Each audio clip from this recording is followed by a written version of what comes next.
അദ്ധ്യായം 7 അൽ അഅറാഫ്. മക്കയിൽ അവതരിച്ചത്. പരലോകത്ത് സ്വർഗപ്രവേശനത്തിന് മുമ്പ് ചിലരെ അധിവസിപ്പിക്കുന്ന സ്ഥലമാണ് അഅറാഫ്. 46-48 സൂക്തങ്ങളിൽ ഇതിനെ സംബന്ധിച്ച് പരാമർശിച്ചിട്ടുള്ളതാണ് അദ്ധ്യായനാമം അഅറാഫ് എന്നാകാൻ കാരണം. പരമകാരുണികനും കരുണാനിധിയുമായ അല്ലാഹുവിന്റെ നാമത്തിൽ. നബിയെ, നിനക്ക് അവതരിപ്പിക്കപ്പെട്ട ഗ്രന്ഥമത്രേ ഇത്. അതിനെ സംബന്ധിച്ച് നിന്റെ മനസ്സിൽ ഒരു പ്രയാസവും ഉണ്ടായിരിക്കരുത്. അത് മുഖേന നീ താക്കീത് നൽകുവാൻ വേണ്ടിയും സത്യവിശ്വാസികൾക്ക് ഉത്ബോധനം നൽകുവാൻ വേണ്ടിയുമാണത്. നിങ്ങളുടെ രക്ഷിതാവിങ്കൽ നിന്ന് നിങ്ങൾക്കായി അവതരിപ്പിക്കപ്പെട്ടത് നിങ്ങൾ പിൻപറ്റുക. അവനു പുറമെ മറ്റു രക്ഷാധികാരികളെ നിങ്ങൾ പിൻപറ്റരുത്. വളരെ കുറച്ചു മാത്രമേ നിങ്ങൾ ആലോചിച്ചു മനസ്സിലാക്കുന്നുള്ളൂ. എത്രയോ രാജ്യങ്ങളെ നാം നശിപ്പിച്ചിട്ടുണ്ട്. രാത്രിയിലോ അവർ ഉച്ചയുറക്കത്തിലായിരിക്കുമ്പോഴോ നമ്മുടെ ശിക്ഷ അവർക്ക് വന്നു ഭവിച്ചു. അവർക്ക് നമ്മുടെ ശിക്ഷ വന്നു ഭവിച്ചപ്പോൾ ഞങ്ങൾ അക്രമികളായിപ്പോയല്ലോ എന്ന് പറയുക മാത്രമായിരുന്നു അവരുടെ മുറവിളി. എന്നാൽ നമ്മുടെ ദൂതന്മാർ ആർക്കിടയിലേക്ക് അയക്കപ്പെട്ടുവോ അവരെ തീർച്ചയായും നാം ചോദ്യം ചെയ്യും. അയക്കപ്പെട്ട ദൂതന്മാരെയും തീർച്ചയായും നാം ചോദ്യം ചെയ്യും. എന്നിട്ട് ശരിയായ അറിവോടുകൂടി നാം അവർക്ക് കാര്യം വിവരിച്ചു കൊടുക്കുന്നതാണ്. ഒരിക്കലും നമ്മുടെ അസാന്നിധ്യം ഉണ്ടായിട്ടില്ല. അന്നത്തെ ദിവസം കർമ്മങ്ങൾ തൂക്കിക്കണക്കാക്കുന്നത് സത്യമായിരിക്കും. അപ്പോൾ ആരുടെ തുലാസുകൾ ഖനം തൂങ്ങിയോ അവരാണ് വിജയികൾ.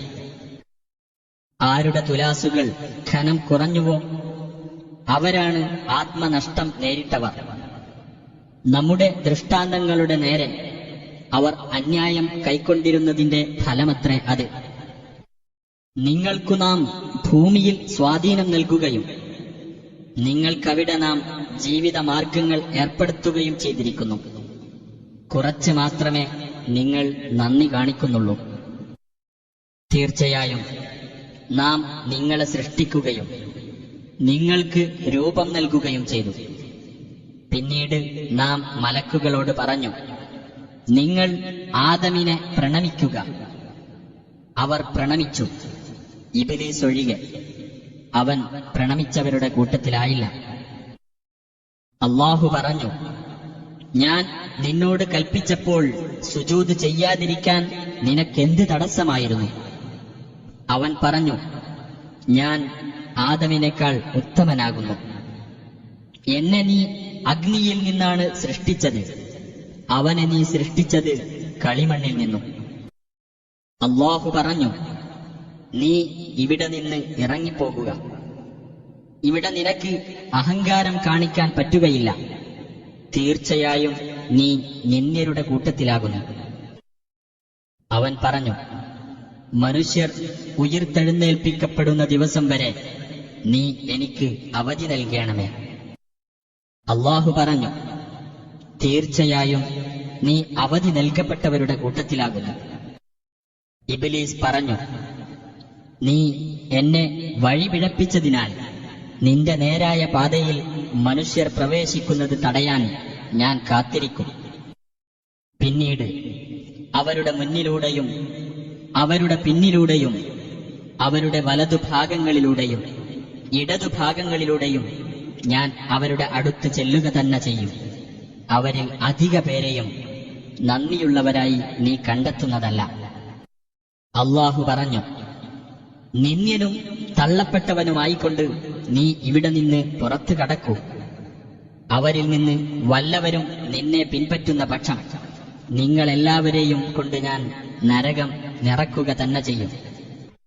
ആദമേ, നീയും നിന്റെ ഇണയും കൂടി ഈ തോട്ടത്തിൽ താമസിക്കുകയും നിങ്ങൾക്ക് ഇഷ്ടമുള്ളയിടത്ത് നിന്ന് തിന്നുകൊള്ളുകയും ചെയ്യുക.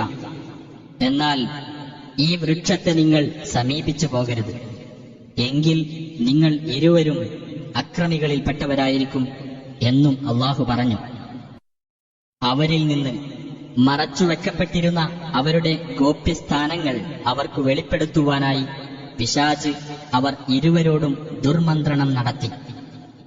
അവൻ പറഞ്ഞു, നിങ്ങളുടെ രക്ഷിതാവ് ഈ വൃക്ഷത്തിൽ നിന്ന് നിങ്ങൾ ഇരുവരെയും വിലക്കിയിട്ടുള്ളത് നിങ്ങൾ ഇരുവരും മലക്കുകളായി തീരുമെന്നതുകൊണ്ടോ നിങ്ങൾ ഇവിടെ നിത്യവാസികളായി തീരുമെന്നതുകൊണ്ടോ അല്ലാതെ മറ്റൊന്നുകൊണ്ടുമല്ല. തീർച്ചയായും ഞാൻ നിങ്ങൾ ഇരുവരുടെയും ഗുണകാംക്ഷികളിൽപ്പെട്ടവനാണ് എന്ന് അവരോട് അവൻ സത്യം ചെയ്ത് പറയുകയും ചെയ്തു. അങ്ങനെ അവർ ഇരുവരെയും വഞ്ചനയിലൂടെ അവൻ തരം താഴ്ത്തിക്കളഞ്ഞു. അവർ ഇരുവരും ആ വൃക്ഷത്തിൽ നിന്ന് രുചി നോക്കിയതോടെ അവർക്കവരുടെ ഗോപ്യസ്ഥാനങ്ങൾ വെളിപ്പെട്ടു. ആ തോട്ടത്തിലെ ഇലകൾ കൂട്ടിച്ചേർത്ത് അവർ ഇരുവരും തങ്ങളുടെ ശരീരം പൊതിയാൻ തുടങ്ങി. അവർ ഇരുവരെയും വിളിച്ച് അവരുടെ രക്ഷിതാവ് പറഞ്ഞു, ആ വൃക്ഷത്തിൽ നിന്ന് നിങ്ങളെ ഞാൻ വിലക്കിയിട്ടില്ലേ? തീർച്ചയായും പിശാച് നിങ്ങളുടെ പ്രത്യക്ഷ ശത്രുവാണെന്ന് ഞാൻ നിങ്ങളോട് പറഞ്ഞിട്ടുമില്ലേ? അവർ രണ്ടുപേരും പറഞ്ഞു, ഞങ്ങളുടെ രക്ഷിതാവേ, ഞങ്ങൾ ഞങ്ങളോട് തന്നെ അക്രമം ചെയ്തിരിക്കുന്നു. നീ ഞങ്ങൾക്ക് പുറത്തു തരികയും കരുണ കാണിക്കുകയും ചെയ്തില്ലെങ്കിൽ തീർച്ചയായും ഞങ്ങൾ നഷ്ടം പറ്റിയവരുടെ കൂട്ടത്തിലായിരിക്കും. അല്ലാഹു പറഞ്ഞു, നിങ്ങൾ ഇറങ്ങിപ്പോകൂ. നിങ്ങളിൽ ചിലർക്ക് ശത്രുക്കളായിരിക്കും. നിങ്ങൾക്ക് ഭൂമിയിൽ വാസസ്ഥലമുണ്ട്. ഒരു നിശ്ചിത സമയം വരെ ജീവിത സൗകര്യങ്ങളുമുണ്ട്. അവൻ പറഞ്ഞു, ഭൂമിയിൽ തന്നെ നിങ്ങൾ ജീവിക്കും. അവിടെ തന്നെ നിങ്ങൾ മരിക്കും. അവിടെ നിന്ന് തന്നെ നിങ്ങൾ പുറത്ത് കൊണ്ടുവരപ്പെടുകയും ചെയ്യും. ആദം സന്തതികളെ, നിങ്ങൾക്കു നാം നിങ്ങളുടെ ഗോപ്യസ്ഥാനങ്ങൾ മറക്കാൻ ഉതകുന്ന വസ്ത്രവും അലങ്കാര വസ്ത്രവും നൽകിയിരിക്കുന്നു. ധർമ്മനിഷ്ഠയാകുന്ന വസ്ത്രമാകട്ടെ, അതാണ് കൂടുതൽ ഉത്തമം. അവർ ശ്രദ്ധിച്ച് മനസ്സിലാക്കാൻ വേണ്ടി അല്ലാഹു അവതരിപ്പിക്കുന്ന തെളിവുകളിൽപ്പെട്ടതത്രേ അത്. ആദം സന്തതികളെ, നിങ്ങളുടെ മാതാപിതാക്കളെ ആ തോട്ടത്തിൽ നിന്ന് പുറത്താക്കിയതുപോലെ പിശാച് നിങ്ങളെ കുഴപ്പത്തിലാക്കാതിരിക്കട്ടെ. അവർ ഇരുവരുടെയും ഗോപ്യസ്ഥാനങ്ങൾ അവർക്ക് കാണിച്ചു കൊടുക്കുവാനായി അവൻ അവരിൽ നിന്ന് അവരുടെ വസ്ത്രം എടുത്തു നീക്കുകയായിരുന്നു. തീർച്ചയായും അവനും അവന്റെ വർഗക്കാരും നിങ്ങളെ കണ്ടുകൊണ്ടിരിക്കും. നിങ്ങൾക്ക് അവരെ കാണാൻ പറ്റാത്ത വിധത്തിൽ. തീർച്ചയായും വിശ്വസിക്കാത്തവർക്ക് പിശാചുക്കളെ നാം മിത്രങ്ങളാക്കി കൊടുത്തിരിക്കുന്നു. അവർ വല്ല നീചവൃത്തിയും ചെയ്താൽ ഞങ്ങളുടെ പിതാക്കൾ അതിൽ നിലകൊള്ളുന്നതായി ഞങ്ങൾ കണ്ടിട്ടുണ്ടെന്നും അല്ലാഹു ഞങ്ങളോട് കൽപ്പിച്ചതാണ് അത് എന്നുമാണവർ പറയുക. നബിയെ പറയുക, നീചവൃത്തി ചെയ്യുവാൻ അല്ലാഹു കൽപ്പിക്കുകയേയില്ല. നിങ്ങൾ അല്ലാഹുവിന്റെ പേരിൽ നിങ്ങൾക്ക് വിവരമില്ലാത്തത് പറഞ്ഞുണ്ടാക്കുകയാണോ? പറയുക, എന്റെ രക്ഷിതാവ് നീതി പാലിക്കാനാണ് കൽപ്പിച്ചിട്ടുള്ളത്. എല്ലാ ആരാധനാവേളയിലും അഥവാ എല്ലാ ആരാധനാലയങ്ങളിലും നിങ്ങളുടെ മുഖങ്ങളെ ശരിയാം വിധം അവനിലേക്ക് തിരിച്ചു നിർത്തുകയും കീഴ്വണക്കം അവന് മാത്രമാക്കിക്കൊണ്ട് അവനോട് പ്രാർത്ഥിക്കുകയും ചെയ്യുവിൻ. നിങ്ങളെ അവൻ ആദ്യമായി സൃഷ്ടിച്ചുണ്ടാക്കിയതുപോലുള്ള അവസ്ഥയിലേക്ക് തന്നെ നിങ്ങൾ മടങ്ങുന്നതാകുന്നു. ഒരു വിഭാഗത്തെ അവൻ നേർവഴിയിലാക്കിയിരിക്കുന്നു. ഒരു വിഭാഗമാകട്ടെ വഴിപിഴക്കാൻ അർഹരായിരിക്കുന്നു. അല്ലാഹുവിനെ വിട്ട് പിശാചുക്കളെയാണ് അവർ രക്ഷാധികാരികളാക്കി വെച്ചിരിക്കുന്നത്. തങ്ങൾ സന്മാർഗം പ്രാപിച്ചവരാണെന്ന് അവർ വിചാരിക്കുകയും ചെയ്യുന്നു.